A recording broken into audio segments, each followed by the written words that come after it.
மனைவி யாருங்க? என்ன ஒரு சின்ன விஷயம் சொல்றேன். நீ என்ன வேணாலும் பேசுங்க. எங்க அம்மா வந்து என்ன வேணாலும் சொல்லு. மாகாளியம்மன் கோயிலில் நேற்று பொங்கல் மாவிளக்கு எல்லாம் பண்ணீங்களாக்கா?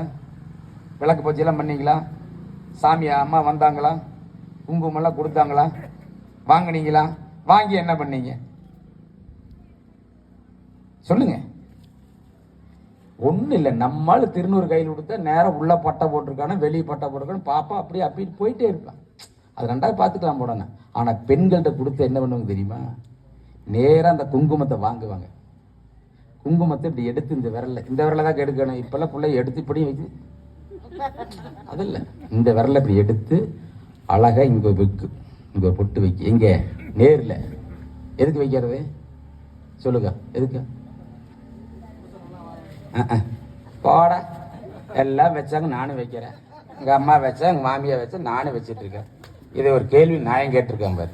அதுக்கு இல்லைக்கா, இங்கே வைக்கக்கூடிய பொட்டு எதுக்கு தெரியுமா?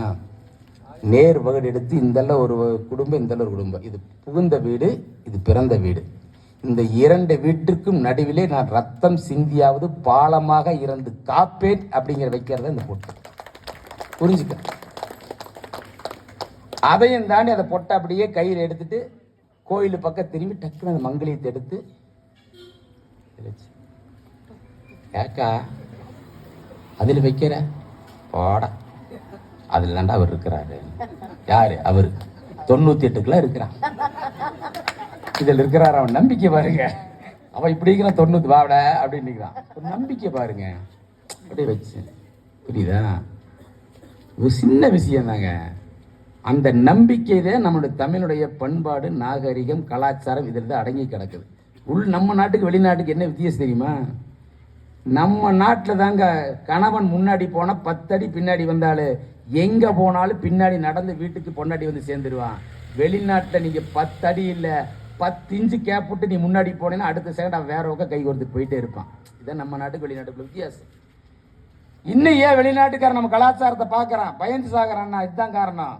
எப்பற ஒரே மனைவியோட வாழ்ற, எப்பற இன்னும் குடும்பம் நடத்த எப்படின்னு நல்லா புரிஞ்சுங்க.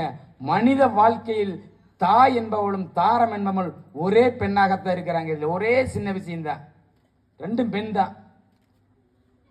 தாரம் ஆகாமல் எந்த தாயாக இருந்தாலும் அதில் பிரயோஜனம் இல்லை. ஆனால் தாய் என்பவள் தாரமானால் தான் ஒரு தாயாக மாற முடியும். இதுதான் தயவுசெய்து புரிஞ்சுக்க. ஏய், நல்லா தாரமாக மாட்டேன்டா, நல்ல தாயா இருப்பேன்டான்னு எப்படி அதை ஏற்றுக்க முடியாது? எப்படி ஏற்றுக்க முடியுமான்னு நான் கேட்குறேன். நல்ல தாரம் கிடையாது, நல்ல தாயிடா கிடையாது. மனைவி என்ற உறவு வந்த பிறகு மனிதனுடைய வாழ்க்கை மாறுகிறது. ஒரே ஒரு 2 பக்கத்தை பார்த்தா சரிசமா இருக்குது. 2 பேருமே சரிசமா தான் இருக்கிறாங்க. எனக்கு இப்போ என்ன தோணுது, இந்தல சொல்றதா இந்தல சொல்றதா? ஆனால் ஏதோ ஒரு பக்கம் சொல்லித்தாகணும். காலத்துடைய சூழலை ஒரே நிமிஷத்தில் முடிச்சிடுறேன்.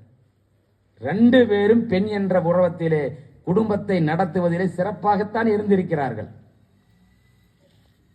இளமையிலே வரக்கூடியது காதல் வேறு. எனக்குள்ள இளமையில காதல் வந்து நல்லா என்ன பண்ணு, ஜாலியாக பாட்டு பாடிட்டு இருந்திருப்பேன்.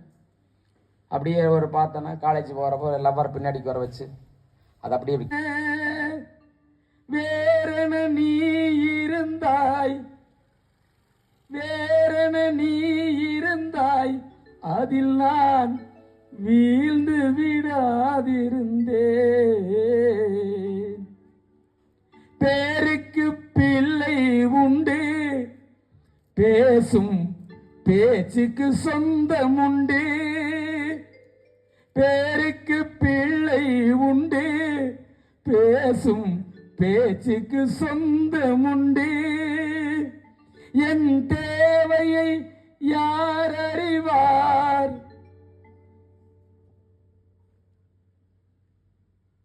கனவாளு ராஜசேகர் சீலா உங்க 3 வார்த்தை கேட்டா எழுதா யார?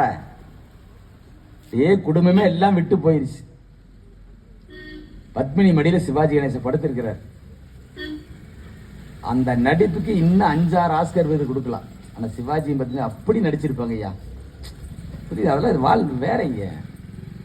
எழுதுவார் கணேசன், பாடுறாரு சிவாஜி. என் தேவையை யார் அறிவார்? 10 அப்படியே மூஞ்சி இப்படி விட்டு பார்த்து என்ன சொல்ல போறான் தெரியலையே. அழகாம இருக்கு கண்ணதாசன். என் தேவையை யார் அறிவார், உன்னை போல் தெய்வம் ஒன்றே அறியும். உன் கண்ணில் நீர் வழிந்தால் என் நெஞ்சில் உதிரும் கொட்டுதடி. என் கண்ணின் பாவை என்றோ கண்ணம்மா என் உயிர் நின்றதென்றோ. யார? என் தேவையை யார் அறிவார்? மனைவி பார்த்து சொல்ற, என் தேவையை யார் அறிவார், உன்னை போல் தெய்வம் ஒன்றே அறியும்னா தெய்வத்துக்கு நிகர மனைவி வச்சான். இது நான் சொல்ல, இன்னும் புராணம் சொல்லுது. எனக்கு எதுக்கு இந்த பிரச்சனை? நம்மளை எல்லாம் படைத்த சிவனே சொன்னதுதான். புரியுதா? சிவனே சொன்னதுதான். தீர்ப்பு அவ எழுதி வச்சிருக்கான். நான் சொல்லணுன்ற அவசியமே கிடையாது. சிவனுக்கும் பார்வதிக்கும் ஃபைட். வீட்டில் ஒரே சண்டை. அந்த அம்மா ஒரே fight. I am going to father house. No, no. You know அப்படியா? No. I am going father house. யாரு? பார்வதி அம்மா. நீ பார்க்க அப்பெல்லாம் இங்கிலீஷ் பேசினாங்களே சொல்லக்கூடாது. இருந்துருக்கு. நம்ம போயே தீருவீங்க, போகக்கூடாதுங்க. 2 பேர் பிரச்சனை. நம்ம போயிடுச்சுல. அப்போ கம்மனு நீங்கள் சொன்ன மாதிரி தான். பொண்டாட்டி வேண்டாமில்ல, நல்லா கேட்டுக்குங்க. பொண்டாட்டி வேண்டாமில்ல, அந்த அம்மா அங்கே அப்பன் வீட்டுக்கு போகணும் போயிடுச்சு. யார்? பார்வதி. பார்வதி சென்ற பிறகு நம்மை படைத்த சிவனே மனைவி இல்லாமல் தலையை விருத்தி போட்டு ருத்திரதாண்டவம் ஆடினார் என்று சொன்னால் மனைவி இல்லாமல் சிவனே இல்லை என்பது நாம் எங்கேயா வாழ முடியும்? யோசிச்சு பாருங்க. அந்த அம்மா வந்து திருப்பி வந்தது. 2 பேருக்கு மீண்டும் பிரச்சனை. ஐயோ, நீ இன்றி நான் இல்லை, நான் என்று நீ இல்லை. அதெல்லாம் முடிஞ்சது. நீயும் வேண்டாம், நானும் வேண்டாம், போ. கடைசியில் எல்லாம் முடிஞ்சது. எதுவும் சொல்லு. சிவன் சொல்றார், நீ இன்றி நான் இல்லை. மனைவி இல்லாமல் ஆண் என்பவன் வாழ முடியாது, அவன் ஜெயிக்க முடியாது என்று சொல்லி தன்னில் சரிபாதியை கொடுத்து அர்த்தநாரீஸ்வரர் என்ற ஒரு அவதாரத்தையே எடுத்தார் என்று சொன்னால் மனைவி இல்லாமல் எவனும் வாழ முடியாது என்று சிவனே தீர்ப்பை எழுதிய பிறகு கவிநிலவான் தீர்ப்பை எழுத வேண்டிய அவசியம் இல்லை.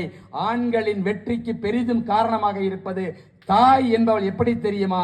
இந்த பைபாஸ் ரோடு மாதிரி போயிட்டே இருக்கு. அந்த பாசத்துக்கு நிகரே கிடையாது. ஆனா போயிட்டே இருந்தா எங்காச்சும் பைபாஸ் ரோஸ்ல விழுந்துருவான். மனுஷன் நல்லா பொழைக்கணும் வாழணும்னா இந்தெல்லாம் போடா இப்படின்னு ஒரு அம்புக்குறி இருக்கு தெரியுமா? என்ன போட்டிருக்கு அம்புக்குறி? தென்னம்பாளைன்னு போட்டிருக்கு, வீரபாண்டின்னு போட்டிருக்கு. இந்த அன்புக்குறி தான் மனைவி என்பவள். பைபாஸ் என்பது தாயின் பாசம். ஆங்காங்கே அன்புக்குறியை காட்டி மனைவி என்ற உறவு வந்த பிறகுதான் இந்த ஊருக்குள்ள போடா, நல்ல வேலை வெட்டி செஞ்சு பொழைச்சு குடும்பத்தோடு வாழடா என்று மனைவி என்ற அன்புக்குறி வருவதால் தான் ஆண் வெற்றி பெறுகிறான் என்று. ஆண்களின் வெற்றிக்கு காரணம் தாயை காட்டிலும் மனைவியே மனைவியே மனைவியே என்ற மன்றத்தில் என்று தீர்ப்பை வழங்கி நான் வருகின்ற பொழுது நல்ல இதயத்தோடு இங்கு வந்தேன். திரும்புகின்ற பொழுது இதயம் இல்லாமல் திரும்புகிறேன். என் இதயத்தை உங்களிடம் விட்டு செல்கிறேன். மீண்டும் வருவேன். நான் விட்டு சென்ற இதயம் உங்களிடத்தில் பத்திரமாக இருக்கிறதா என்பதை பார்க்க வருவேன் என்று சொல்லி அழைத்து பெருமைப்படுத்தி இந்த வாய்ப்பை வழங்கிய விழா கமிட்டி சேர்ந்த தலைவர், செயலாளர், பொருளாளர் அத்தனை பேருக்கும் மீண்டும் உங்கள் ஊர் பொதுமக்கள் அனைவருக்கும் எங்கள் பட்டிமன்ற குழுவின் சார்பாக எனது சார்பாகவும் நெஞ்சார்ந்த நன்றிகளையும் வாழ்த்துக்களையும் பாராட்டுகளையும் தெரிவித்து ஆண்டுதோறும் சிறப்பான இந்த விழாவை நீங்கள் நடத்த வேண்டும், எங்களையும் அழைக்க வேண்டும் என்று சொல்லி வாய்ப்புக்கு நன்றி பாராட்டி இந்த நேரத்திலே இறைவன் படைத்த உலகை எல்லாம் மனிதன் ஆளுகிறான். இறைவன் படைத்த உலகை எல்லாம் மனிதன் ஆளுகிறான். மனிதன் வடித்த சிலையில் எல்லாம் இறைவன் வாழுகிறான். நன்றி, வணக்கம்.